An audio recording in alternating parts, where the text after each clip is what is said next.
Bonjour et bienvenue dans Parlement Hebdo, l'émission qui revient sur les temps forts de l'actualité à l'Assemblée et au Sénat. Et cette semaine, avec Katia Guilder, notre invitée est la députée Marie Lebec. Bonjour. Bonjour, et c'est Katia qui va vous présenter. Bonjour Marie Lebec, vous êtes députée La République En Marche des Yvelines, première vice-présidente du groupe La République En Marche à l'Assemblée. Alors vous êtes une macroniste de la première heure, vous avez commencé à militer à droite, mais des jeunes pop de l'UMP, vous passez en 2015 aux jeunes avec Macron. Vous êtes d'ailleurs la benjamine des députés élus dans le nouveau groupe, dont vous vous imposez rapidement comme l'un des piliers, toujours prête à monter au créneau pour défendre la politique d'Emmanuel Macron face aux attaques. Marie Lebec, quand vous voyez la virulence de certaines de ces attaques, est-ce que vous avez parfois un peu le blues ? Non, j'ai pas le blues du tout. Moi, je trouve que c'est un milieu dans lequel la politique, c'est un sujet de passion. Donc, c'est un milieu dans lequel on vit sa passion aussi et on défend avec beaucoup de conviction ce en quoi on croit, les sujets que l'on veut porter. Et donc, je crois que la virulence, même si parfois elle peut être un peu désagréable, elle fait aussi partie du débat politique. Puis, il faut dire que en dehors des moments de débat et d'échange, les relations entre tous les groupes parlementaires sont bonnes et apaisées. Qu'est-ce que vous répondez à ceux qui vous disent que vous êtes un peu trop exécutant de la politique du gouvernement?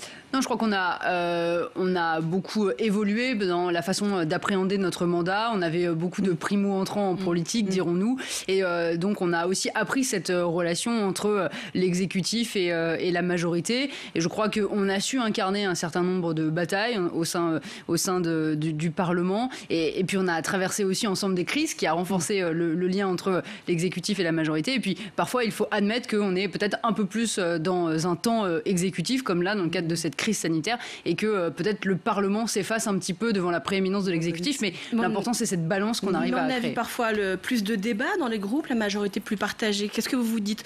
Vous vous réjouissez de ça? Est-ce que ça montre que vous êtes un petit peu moins au garde à vous, un petit peu moins godillot, comme on a pu le dire à un certain moment? Alors moi, ça fait presque 2 ans que je suis au bureau du groupe et notamment vice-présidente de ce groupe. Je peux vous dire que jamais le groupe n'a été au garde à vous. Il y a toujours eu des débats entre nous en interne, et je pense que c'est important, c'est aussi ce qui fait notre identité. On a su aussi choisir les combats sur lesquels on voulait vraiment exister. Donc, quitte à s'effacer un peu sur la crise Covid.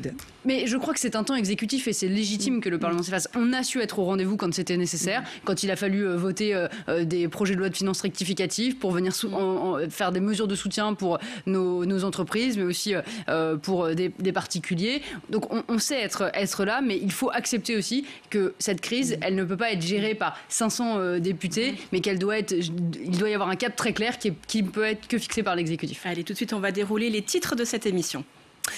Oui, avec des restrictions appliquées dans 3 départements supplémentaires, le gouvernement prépare l'opinion à un durcissement. Emmanuel Macron annonce de nouvelles mesures à prendre dans les prochains jours et semaines. On reverra la semaine vue du Parlement. Le Sénat adopte en deuxième lecture la proposition de loi d'Annick Billon sur les crimes sexuels sur mineurs avec un changement de taille par rapport à la première version, le seuil d'âge désormais fixé à 15 ans. Et puis on parlera du projet de loi de lutte contre le dérèglement climatique qui arrive à l'Assemblée en séance publique le 29 mars. Les oppositions promettent de livrer bataille contre le texte, l'un des derniers grands projets de loi du quinquennat. Et on commence avec le suivi de la pandémie par l'Assemblée.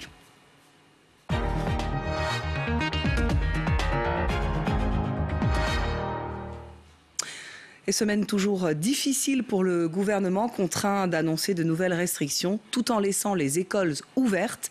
Le gouvernement défend désormais aussi les centres de vaccination. Récit d'une semaine d'hésitation et de décision vue du Parlement avec Elsa Mondingava.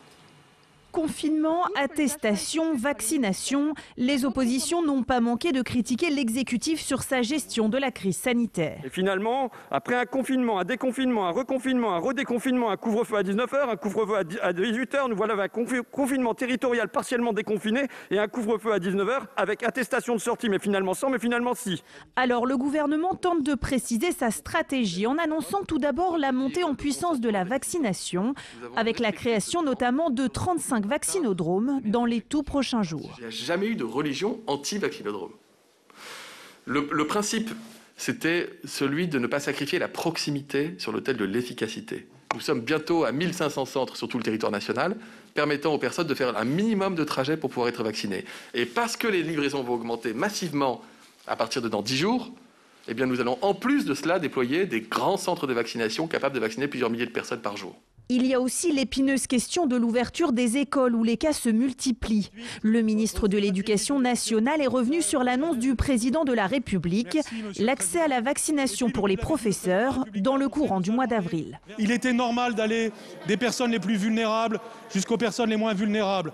Fort heureusement, jusqu'à présent, les professeurs sont dans les catégories les moins contaminées. Il est normal maintenant que leur tour arrive. Mais le gouvernement prévient, les prochaines semaines seront dures. Devant les sénateurs, le Premier ministre n'exclut pas des mesures supplémentaires. Nous sommes face à une troisième vague particulièrement virulente qui nous conduit à prendre des mesures territorialisées et de freinage les plus adaptées possibles.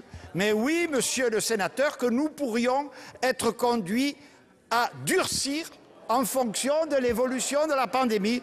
Un gouvernement pris entre la crainte de prochains jours qui s'annoncent très difficiles et l'espoir d'une sortie de crise avec la vaccination. Alors, Marie Lebec, Emmanuel Macron justifie sa décision de ne pas avoir décidé de confinement en janvier. Et pour autant, il annonce de nouvelles mesures à prendre dans les prochains jours, les prochaines semaines. On a du mal à vraiment comprendre ce que cela veut dire. Est-ce que ce n'est pas quelque part un aveu d'échec ? Non, je ne crois pas que ce soit un aveu d'échec parce qu'on a jusqu'à présent réussi à contenir la progression du virus et la circulation du virus sur notre territoire dans des niveaux qui, pour nos services de santé, étaient acceptables. Il y avait une pression, c'est indéniable, mais c'était acceptable et ça permettait de maintenir au maximum une vie presque normale. Vos enfants pouvaient aller à l'école, vous pouviez vous rendre sur votre lieu de travail. Vous savez, on a beaucoup parlé après le premier confinement et quand on a fait le deuxième confinement en novembre de l'acceptabilité. C'était dur de faire du télétravail toute la semaine chez soi. C'était dur d'avoir ses enfants chez soi à l'occasion du premier confinement. Donc là, on a un peu plus de liberté. On a, pendant ces 2 mois que nous avons gagné, pu maintenir une activité presque normale, une vie presque normale. Mais vous entendez, il y a beaucoup de médecins, des membres de l'opposition qui critiquent aussi ce qu'ils qualifient désormais de pari d'Emmanuel Macron, ce pari qui a consisté à reconfiner le plus tard possible. Mais c'est très bien. D'une, je crois qu'il faut arrêter avec ce terme de pari. C'est pas un pari, c'est des choix de politique publique que l'on fait. S'ils étaient en responsabilité, ils n'auraient probablement pas pris les mêmes, mais on ne parie pas avec la vie des gens. On est en train de faire des choix, on a un certain nombre de paramètres qui nous sont présentés par les acteurs de santé, par les acteurs économiques, et il faut qu'on décide sur la base de ces paramètres. Et moi, je ne crois pas qu'on se soit trompé. Il faut arrêter de croire qu'un confinement, ça n'a pas de conséquences sociales, de conséquences psychologiques, de conséquences économiques. Tout ça a un coût. Ça a un coût humain, ça a un coût économique, c'est indéniable. Donc, chaque jour gagné est une victoire. Aujourd'hui, on est dans une accélération du virus, c'est indéniable, et on prend des mesures en fonction de la situation. Donc vous justifiez ce côté, on est obligé de prendre une mesure, peut-être une autre, parce qu'il y a un côté imprévisible dans la progression de ce virus et tous ces nombreux variants. Est-ce que vous reconnaissez une certaine impuissance publique, finalement, pour tout gouvernement face à ce virus d'un nouveau type, un nouveau genre, cette crise d'un nouveau genre? Oui, on est malgré tout confronté à une crise d'une ampleur inédite, à une crise qui nous a aussi imposé de regarder la façon dont était bâti notre système de souveraineté, que ce soit en matière de masques, que ce soit en matière de vaccins. Et ce que je constate, c'est qu'aujourd'hui, les efforts de la part de nos chercheurs, les efforts de la part de nos entreprises, les efforts de la part de nos capacités industrielles, les efforts de la part de notre corps enseignant ou de notre corps médical font qu'on arrive de plus en plus à s'adapter. Je crois qu'il faut saluer aussi. Vous savez, s'adapter, c'est pas si facile. Changer ses process, c'est pas si facile. Et il faut saluer la capacité d'adaptation de l'ensemble des acteurs. Malgré certaines lourdeurs dans la logistique, dans l'organisation de l'État qu'on a pu souligner. Eh bien, certains parlent de cette lourdeur, mais moi, ce que je constate, quand je vais sur le terrain, toutes les semaines, on a un échange avec le préfet, avec les acteurs économiques. Vous savez, quand je vais voir une entreprise et qu'elle me dit « Eh ben, moi, j'avais des difficultés, en 15 jours, j'ai pu avoir un financement », eh ben, moi, je trouve qu'on a, bien sûr, toujours des lourdeurs, mais on a aussi su faire preuve d'une très grande réactivité. Alors, il y a un vrai sujet de préoccupation aujourd'hui, ce sont les écoles. Qu'est-ce que vous proposez pour pouvoir continuer à les garder ouvertes? C'est la ligne du gouvernement, mais il faut bien renforcer les protocoles sanitaires aujourd'hui? Alors, il y a dans les écoles, on est en capacité aujourd'hui de plus en plus contrôler la situation. L'épidémie accélère dans les écoles comme elle accélère dans la société. Il n'y a pas de raison qu'il y ait un décalage particulier. Mais on sait faire des protocoles. On sait isoler une classe quand il y a un début de cluster. On sait fermer un établissement si c'est nécessaire. Et c'est toujours mieux que de fermer l'intégralité des écoles d'un département. Dans une entreprise, on ne va plus pouvoir du tout manger avec nos collègues. Eh bien, c'est déjà une école. Mais c'est déjà le cas pour les écoles. manger la plupart du temps. Non, mais il faut dire la vérité. Vous savez, moi, avant de venir chez vous, j'ai eu un échange avec des enseignants de ma circonscription. Ils disent jusqu'à présent, les enfants mangeaient en quinconce. Les lycéens qui sont peut-être peut-être la population qui se contamine le plus entre eux. Ils sont en demi-jauge. Et aujourd'hui, par exemple, dans des écoles primaires où il faut maintenir la cantine parce que c'est impossible pour les parents de devoir faire des allers-retours et récupérer leurs enfants, les enfants ont des places attitrées. Ils déjeunent toujours en face de la même personne. Parce que ce qui est important aussi, quand vous avez un enfant qui est testé positif, c'est de pouvoir tracer à peu près les cas contacts. Et donc, il y a un gros effort qui est fait. Et il faut quand même saluer les primaires, les collégiens, les lycéens quand ils sont en présentiel. Ils respectent le port du masque. La solution, c'est quoi? C'est le renforcement des protocoles sanitaires et la vaccination? La vaccination, pour petits comme pour grands. Alors, la vaccination des enseignants, elle va démarrer à partir de mi-avril, fin avril. On espère le plus rapidement possible. Et puis, la vaccination combinée à un renforcement des mesures, combinée à l'arrivée des vacances de Pâques, va permettre, je l'espère, de freiner cette épidémie dans les écoles. Mais d'une, il n'y a rien d'anormal à ce qu'il y ait plus de cas, vu que le virus accélère dans la société. Et de deux, moi, je crois qu'il faut collectivement que l'on bataille le plus possible pour garder le plus longtemps possible les écoles ouvertes. Si jamais il devait y avoir une fermeture, il ne faut pas que ce soit un tabou et ça fait partie des discussions que l'exécutif peut avoir. Mais je crois que impérativement, il faut qu'on se batte ensemble pour garder les écoles ouvertes. Alors on va passer au deuxième thème de cette émission, le retour d'une proposition de loi qui était sous les feux de l'actualité, la proposition de loi Billon au Sénat. On en parle tout de suite.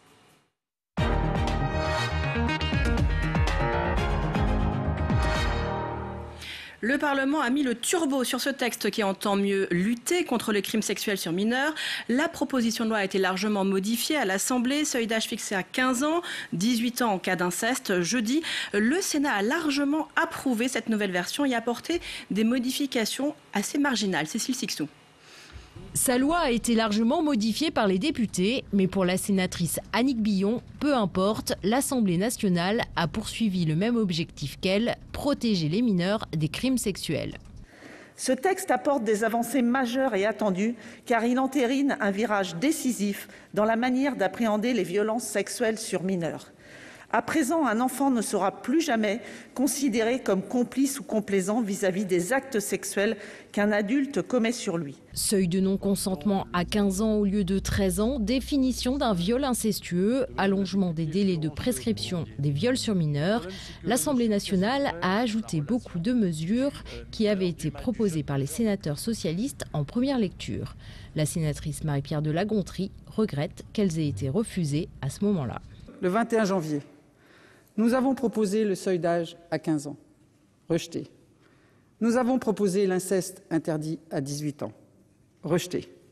Il a donc fallu que les semaines passent pour qu'au final, chacun se rende à la raison et décide de soutenir les propositions qui furent les nôtres. Opposé en première lecture à la mesure principale de cette loi, le seuil de non-consentement, le garde des Sceaux a salué un texte historique. Le texte qui vous est présenté porte aujourd'hui des avancées inédites. L'ambition historique qu'il porte nous permettra de dire solennellement aux victimes qu'il y aura un avant et un après cette loi. Le texte reviendra pour une seconde lecture à l'Assemblée nationale le 15 avril prochain. Marie Lebec, alors il n'y a plus de débat autour du seuil d'âge à 15 ans. On va parler d'un sujet qui fâche en revanche un petit peu plus aujourd'hui. Les associations sont opposées à la clause, appelée de façon assez romantique, la clause Roméo et Juliette, qui permet les relations entre un mineur et un jeune majeur s'il y a un écart d'âge de moins de 5 ans. Est-ce que vous comprenez l'émoi des associations aujourd'hui ? Moi, je crois que je vais reprendre ce qui a été dit par le garde des Sceaux sur ce sujet. On est dans une société où, effectivement, parfois, il y a des relations entre un très jeune majeur, je crois que c'est important de préciser ce terme, et un mineur. Ça peut arriver à 18 ans, quand vous êtes au lycée, il peut y avoir un jeune de 18 ans et une jeune lycéenne de 15 ans, ou inversement d'ailleurs. Et donc, je crois que c'est aussi la prise en compte de la réalité de notre société, avec une maturité sexuelle qui peut évoluer. Et je crois que tous les mais ça garde-fous... que c'est quand même un trou dans la raquette et que ça peut protéger un jeune majeur qui commet des agressions aussi. Donc Non, mais je crois que honnêtement, aujourd'hui, tous les garde-fous sont mis en place. Mais ça permet aussi d'avoir une forme de discernement quant à des situations un peu particulière où effectivement vous fréquentez, notamment quand vous êtes, on va dire, presque un jeune adulte, entre 16 et 22 ans, vous fréquentez des majeurs, des mineurs, et parfois il se peut que vous ayez des relations. Et donc je pense que c'était une disposition qui est nécessaire et qui permet de prendre en compte, encore une fois, la réalité de la situation. Donc voilà, je crois encore une fois qu'un juge saura faire la part des choses entre une relation amoureuse consentie entre un mineur et un majeur et quelque chose qui relèverait du viol ou du caractère incestueux. Alors, de toute évidence. Justement, puisque le texte crée 2 nouvelles infractions, l'agression sexuelle incestueuse et le viol incestueux, est-ce qu'il y a eu pour vous quand même suffisamment de recul, de travail sur ce sujet? Est-ce que le législateur n'agit pas un peu sous le coup de l'émotion après le livre de Camille Kouchner, Familia Grande? Est-ce qu'il y a eu assez de recul pour vous? Moi, je crois qu'on a eu, effectivement, avec Familia Grande ou d'autres, d'ailleurs, je pense aussi à Vanessa Springora qui a sorti son livre, Le Consentement. Je crois qu'on a eu ces sujets sur le devant depuis le début du mandat, on a une forme de libération de la parole sur un certain nombre de sujets, et notamment cette question de l'inceste.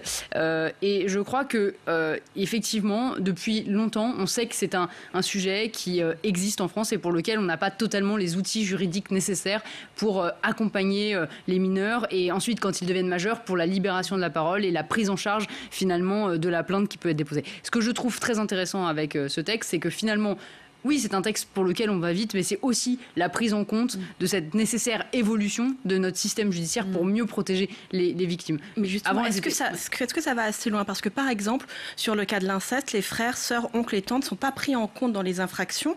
Est-ce que c'est normal? Est-ce qu'on peut estimer qu'il n'y a inceste que lorsqu'il s'agit vraiment des ascendants, des parents, des grands-parents? Est-ce qu'il n'aurait pas fallu élargir le spectre? Moi, je crois qu'on a, en tout cas, dans un premier temps, créer de nouveaux outils, et ça ne change pas les outils qui existaient par le passé. Vous pouvez toujours c'est une circonstance aggravante, vous voulez dire que c'est une circonstance aggravante, mais vous pouvez toujours être condamné, effectivement, si vous êtes dans une relation incestueuse avec votre oncle, votre tante. Et donc, je pense que on a créé surtout des nouveaux outils qui permettent de répondre à ce à quoi on ne pouvait pas répondre avant. Je pense par exemple à la prescription qui est repoussée s'il y a un autre crime qui est commis, qui permet... Je crois que ce qui était important, c'était une fois que vous avez la libération de la parole qu'on a vue au cours du quinquennat, et ensuite la capacité à prendre en charge correctement. Et jusqu'à présent, on n'avait pas les outils qui étaient parfaitement adaptés. On a su adapter notre réponse judiciaire. Ça, je crois que c'est très important. La loi peut changer les mentalités, donc, pour vous? La loi peut changer les mentalités, et là on voit c'est aussi la société qui fait bouger la loi très fortement, parce qu'il y a tout d'un coup une forme de révélation qui était presque un peu oppressante, parce qu'on avait toutes ces histoires qui remontaient, et elles ont du bon parce qu'elles permettent de prendre en compte ces cas. Une toute dernière question sur Éric Dupond-Moretti. Comme avocat, il a plaidé notamment l'inceste consenti dans une affaire à Amiens jugée en 2012. Il est attaqué pour cela par des personnalités, par exemple comme Christine Angot. Est-ce que pour vous, ce passé d'avocat, c'est un handicap comme garde des Sceaux? Moi, je sens m'exprimer sur cette affaire que je ne connais pas et dont je ne maîtrise pas tous les tenants, mais je crois que ça émeut certaines personnalités. Oui, mais je crois que, encore une fois, je veux dire, quand on arrive en politique, quand notamment quand on est garde des Sceaux, ministre, on incarne aussi un certain nombre de combats et on les vit par rapport à son passé, à son vécu, et c'est aussi ce qui fait sa capacité finalement à être un ministre qui, dans l'action, qui agit et qui prend qui choisit un certain nombre de combats. Moi, ce que je constate, c'est que aujourd'hui, le garde des Sceaux a permis aussi, en partenariat avec le Parlement, les deux chambres d'ailleurs, je crois qu'il faut le souligner, qui ont travaillé ensemble, de faire évoluer la loi et de prendre en compte la parole des victimes. Et encore une fois, je crois qu'il faut saluer le fait de dire finalement, on a depuis le début du mandat une prise en charge, une meilleure compréhension, une meilleure connaissance de cette question des violences sexuelles et sexistes, et qu'on avance progressivement au fur et à mesure des textes, et qu'aujourd'hui, je crois qu'on a un beau texte que l'on doit saluer et qui, encore une fois, permet de vraiment prendre en compte ce qu'est l'inceste dans notre société. Allez, on va terminer avec le projet de loi climat qui sera débattu la semaine prochaine dans l'hémicycle de l'Assemblée.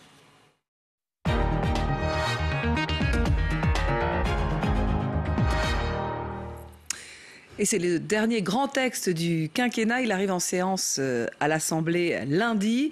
Plus de 7000 amendements, une grande pile, ont été déposés, bataille annoncée donc dans l'hémicycle, puisque le texte continue de diviser sur tous les bancs, et notamment à l'Assemblée. Emmanuel Vargon, qui a été attaqué par le député de la France Insoumise, Loïc Prudhomme, a dû défendre les ambitions de ce texte. On l'écoute. La loi climat et résilience que vous portez affiche de bien modestes objectifs. Vous y défendez encore une économie dirigée par la main invisible du marché qui nous vend une surconsommation mortifère pour nos ressources et le climat. Je prétends au contraire qu'il faut rentrer dans l'ère de la sobriété. Depuis 2017, cette majorité, plus que d'autres, a engagé les transformations écologiques indispensables à la transition écologique à laquelle nous devons faire face. Cette loi, elle a été évaluée par un cabinet indépendant, montre que nous saurons atteindre la stratégie nationale bas carbone. Qui d'autre que nous l'a fait? L'instauration du délit d'écocide, le malus au poids des véhicules, l'interdiction de louer 1,8 million de logements locatifs passoires thermiques, l'obligation de diviser par 2 l'artificialisation des sols, la création d'un carbon score, la généralisation de l'éducation à l'environnement, la réduction des vols domestiques pour favoriser le train. La transition écologique a commencé, elle se déroule dans ce pays, nous atteindrons nos objectifs. Alors Marie Lebec, vous étiez en commission du matin au soir, vous avez suivi dans les détails ce texte puisque vous êtes la responsable du groupe La République En Marche sur ce projet de loi. Les oppositions de droite comme de gauche font entendre leur mécontentement et certains vous reprochent notamment de ne faire passer aucun de leurs amendements. Qu'est-ce que vous leur répondez? Est-ce que vous pensez que lors du débat en séance, il y aura des amendements de l'opposition qui pourront être acceptés? Alors déjà, on n'a pas pris aucun amendement parce qu'il y a eu plus de 400 amendements qui ont été adoptés. Ensuite, effectivement, j'entends la France Insoumise dans votre extrait qui fait son show, mais je regrette qu'on n'ait pas vu davantage la France Insoumise en commission plutôt qu'à faire son show au moment des questions au gouvernement. Et puis, bien sûr, la commission permet souvent un travail de fond qui permet des avancées peut-être plus techniques. Et on a pu aussi identifier à travers ce travail de commission les combats qu'on souhaitait porter ensemble avec les groupes d'opposition, que ce soit le Parti Socialiste, les Républicains, il y en a un certain nombre. Et donc, généralement, le temps qui est dévolu entre la commission et la séance permet finalement à tous les groupes parlementaires de se mettre d'accord pour arriver en séance et porter un texte ensemble. On va parler du fond justement. Manger végétarien, c'est l'une des habitudes les plus efficaces pour lutter contre le changement climatique.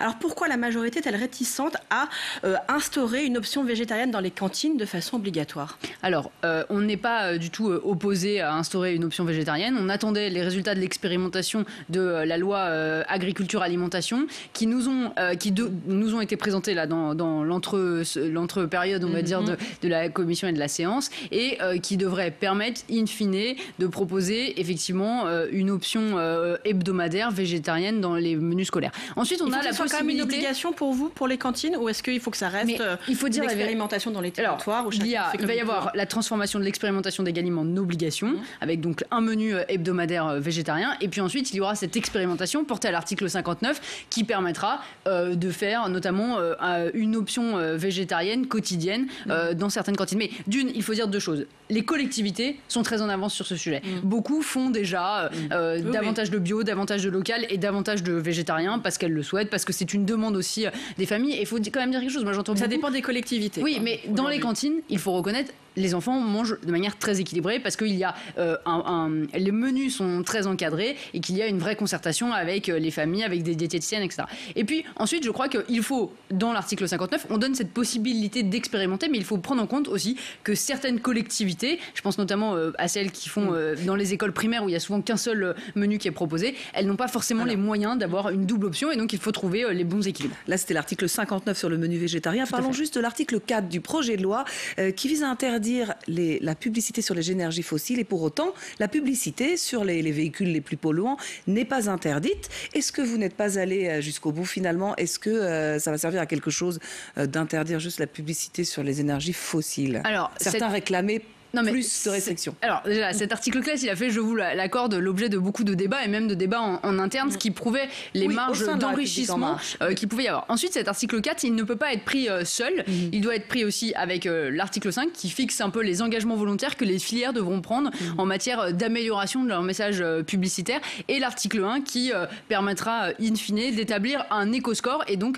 ce que les députés de la majorité ont proposé et sur lequel honnêtement on se retrouve avec les oppositions d'ailleurs, c'est le fait de dire peut-être qu'il faut que l'éco-score soit présent dans les publicités. Ensuite, il y a des secteurs pour lesquels on peut avancer plus vite et on pense notamment à la filière textile, par exemple. Et puis ensuite, je crois qu'il faut saluer le travail qu'a engagé la rapporteure, notamment sur renforcer les dispositions contre le greenwashing. Mais vous ne voulez pas pénaliser certains secteurs, en fait. Vous faites attention à ça. Non, mais ce que l'on croit, et c'est, je crois, notre identité, vous voyez, en matière d'écologie, c'est de dire il faut donner l'intégralité des éléments d'information au consommateur et ensuite le consommateur fera son arbitrage. Moi, honnêtement, je ne suis pas du tout pour une société où, parce qu'un produit est mauvais, on en interdirait la publicité pour désinciter les gens à le consommer. Je crois que chacun doit faire son arbitrage. Et puis, si on estime à un moment qu'un produit est vraiment néfaste pour la santé, pour l'environnement, le législateur prend ses responsabilités et l'interdit à la commercialisation. Mais je ne crois pas que ce soit par la publicité qu'il faille passer. Vraiment, en quelques secondes. En parallèle, le Sénat commence à préparer l'examen du projet de loi constitutionnelle qui inscrit la sauvegarde de l'environnement à l'article 1 de la Constitution. Est-ce que vous comprenez la bataille sémantique qui se joue, hein? C'est garantir du côté de la version de l'Assemblée, agir pour l'instant du côté du Sénat. Ça a du fond ou c'est que politique pour vous?